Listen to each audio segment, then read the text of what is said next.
Hello students, welcome to the first class of mindsiksha.com. तो आज आपकी पहली क्लास है 12th क्लास की. So we are going to start our chapter partnership. तो पार्टनरशिप का फर्स्ट चैप्टर है फंडामेंटल्स ऑफ पार्टनरशिप, जिसके अंदर हम पार्टनरशिप की बेसिक चीज़ें पढ़ेंगे. ठीक है, तो फंडामेंटल के अंदर सबसे पहले हम पढ़ेंगे डेफिनेशन किसकी? पार्टनरशिप की डेफिनेशन. कि पार्टनरशिप की डेफिनेशन के अंदर क्या क्या होता है. तो लेट्स स्टार्ट. ये 5 चीज़ें हैं. अगर इन 5 में से एक भी चीज़ मिस हुई, कोई सी भी चीज़, तो हमारी वो पार्टनरशिप नहीं है. ठीक है, बिल्कुल भी नहीं है. यानी हमारी पार्टनरशिप फर्म को बनाने के लिए ये 5 क्लॉजेस का होना कंपलसरी है. ठीक है, मैं आज सारे क्लॉजेस नहीं कराऊंगी क्योंकि हर एक क्लॉज के पीछे अपनी एक कहानी है. तो हम धीरे धीरे कहानी पढ़ेंगे. तो सबसे पहला क्लॉज है बेटा 2 और मोर पर्सन. मैंने पहला एग्रीमेंट छोड़ दिया, मैंने बात किया 2 और मोर पर्सन. तो चलिए एक बात बताइए, सीधी सिंपल सी बात, क्या एक अकेला इंसान पार्टनरशिप कर सकता है? जैसे मैं अपने आप से कहूँ, चल शिक्षा एक बिजनेस खोलते हैं और हम दोनों पार्टनर होंगे. Is it possible? येस और no everyone? No. Very good. I like Shreya, आपका जवाब जल्दी से आया. बिल्कुल नहीं. तो बेटा सबसे पहली कंडीशन पार्टनरशिप की है कि पार्टनरशिप में 2 या 2 से ज़्यादा लोग चाहिए. 2 या 2 से ज़्यादा लोग चाहिए. 2 हों, 10 हों, 15 हों, 20 हों, बट एक कभी भी नहीं हो सकता. तो इसलिए बेटा मेरा सबसे पहला फीचर पार्टनरशिप फर्म का क्या है? मेरा सबसे पहला फीचर पार्टनरशिप फर्म का है कि देयर मस्ट बी 2 और मोर पर्सन. ठीक है जी, 2 बंदे. Very good. आप सबको अच्छे से समझ आ गया होगा. I don't need to waste my time on this. अगर आपको नहीं समझ आया तो डाउट लिख दीजिएगा. मैं अज्यूम कर रही हूँ कि ये वाला पॉइंट सबको समझ आ गया होगा. ठीक है बेटा, मेरे पास 4 मिनट है, मैं आप लोगों का 1 सेकेंड भी एक्स्ट्रा नहीं लूँगी. तो चलिए मूव करते हैं एग्रीमेंट पर. ठीक है बेटा, एग्रीमेंट पर. Now what do you mean by agreement? हाँ जी, एग्रीमेंट क्या होता है? तो बच्चा आप लोग मेरे सामने नहीं है, इसलिए मैं ज़्यादा टाइम वेस्ट ना करते हुए आगे आपको बता ही देती हूँ. एग्रीमेंट का मतलब है सहमति होना. दीदी आपने तो हिंदी बता दी. बेटा एग्रीमेंट का मतलब है कि किसी भी चीज़ पर, जैसे राम और श्याम 2 बंदे थे. Karunesh very good, I like that you answered it, but आपका आंसर सही नहीं है. ठीक है, बट मुझे अच्छा लगा आपने आंसर किया. रीज़न इसलिए है क्योंकि आपका दिमाग चल रहा है, यानी आप सोच रहे हो. ठीक है, आपने लिखा पार्टनरशिप डीड. मैं आपको कल वाली क्लास के अंदर खुद आपसे कहलवा दूंगी कि हाँ दीदी मैंने कल आंसर गलत दिया था, बट यस अभी तक आपने जो सीखा है, पढ़ा है, उसके अकॉर्डिंग आपका आंसर बाकियों से अच्छा है. अभी पार्टनरशिप डीड को होल्ड रखते हैं क्योंकि पार्टनरशिप डीड पार्टनरशिप से अलग है. ठीक है, तो सबसे पहले बात करते हैं एग्रीमेंट क्या है. एग्रीमेंट का मतलब सीधे सिंपल सी बात है, सहमति मिलना, यानी कंसेंट मिलना. सिर्फ सहमति या कंसेंट. फॉर एग्जाम्पल मैंने आज आप लोगों से कहा बच्चों चलो एक काम करते हैं, आज अपनी क्लास रखते हैं 3:45 पर.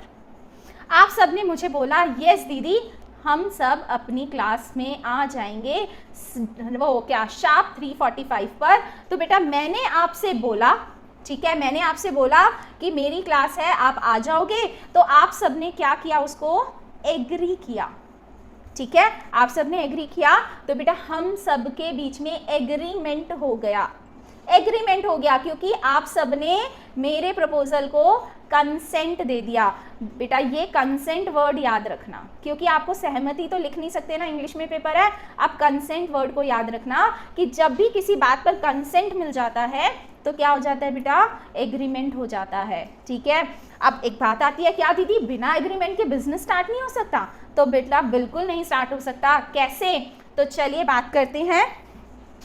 मान लीजिए मुझे एक बिजनेस स्टार्ट करना था और मैंने करुणेश को बोला करुणेश चल बेटा एक बिजनेस स्टार्ट करते हैं. ठीक है, ये मैं हूँ शिक्षा.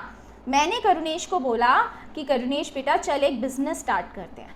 राइट, करुणेश ने मना कर दिया. यानी उसने अपनी कंसेंट नहीं दी। तो बेटा क्या हम दोनों का बिजनेस स्टार्ट हो सकता है?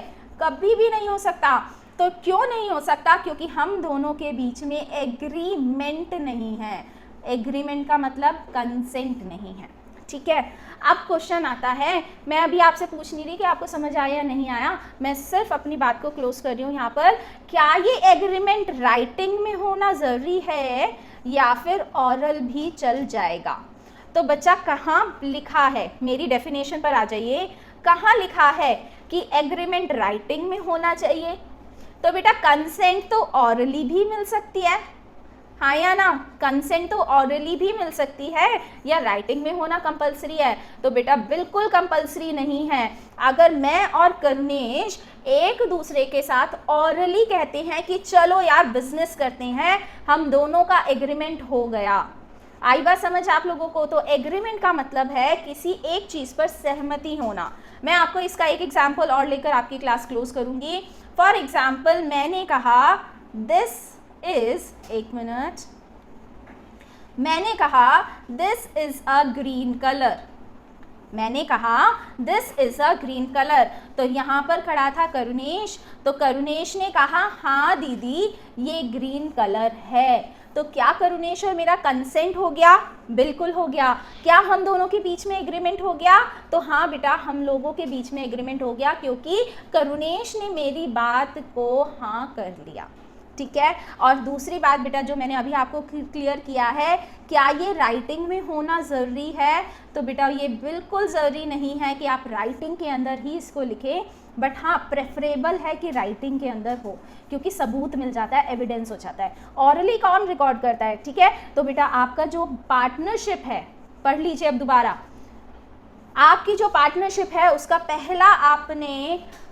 पहला पॉइंट पढ़ा था कि पार्टनरशिप जो होती है वो दो या दो बंदों से ज़्यादा का होता है, और दूसरा होता है एग्रीमेंट, कि दोनों के बीच में एग्रीमेंट होना ज़रूरी है। बिना एग्रीमेंट के कोई भी बिजनेस चालू नहीं हो सकता, क्योंकि जब दो लोगों के बीच में सहमति नहीं है, और सहमति के बिना क्या कोई बिजनेस चालू हो सकता है? तो बिल्कुल नहीं हो सकता। जल्दी से बता दीजिए किसको कितना समझ आया। चलिए जी, परफेक्ट, वेरी गुड। तो कल हम सेम टाइम 3:45 पर मिलते हैं। मैं क्लास 3:40 पर ज्वाइनिंग करना स्टार्ट कर देंगे, एग्जैक्ट 3:45 पर हम मिलेंगे। आज हमारे यहाँ पर 3 कॉन्सेप्ट हुए हैं। पहला कॉन्सेप्ट बेटा आपको याद है कि पार्टनरशिप की ज़रूरत क्यों है, वाई पार्टनरशिप इज़ नेसेसरी, ठीक है। दूसरा बेटा कि पार्टनरशिप के अंदर एग्रीमेंट होना ज़रूरी है, और पार्टनरशिप के अंदर 2 या 2 से ज़्यादा लोगों को होना चाहिए, ठीक है। ये 3 चीज़ें हमने पढ़ ली। और बेटा एक चीज़ और, आज प्लीज़ अपनी टेक्स्ट बुक मत खोलिएगा, बहुत कन्फ्यूजन हो जाएगी। कल ज़रूर खोल लेना, मैं खुद बता दूंगी, बट आज किसी को कोई पढ़ाई नहीं करनी। जितना मैंने पढ़ाया है उसी के अकॉर्डिंग आपके क्वेश्चंस के आंसर देने हैं, ठीक है बेटा। कल की क्लास 3:45, वेरी नाइस। किसी को कोई डाउट है तो आप लोग पूछ सकते हैं, नहीं तो आप एग्जिट कर सकते हैं।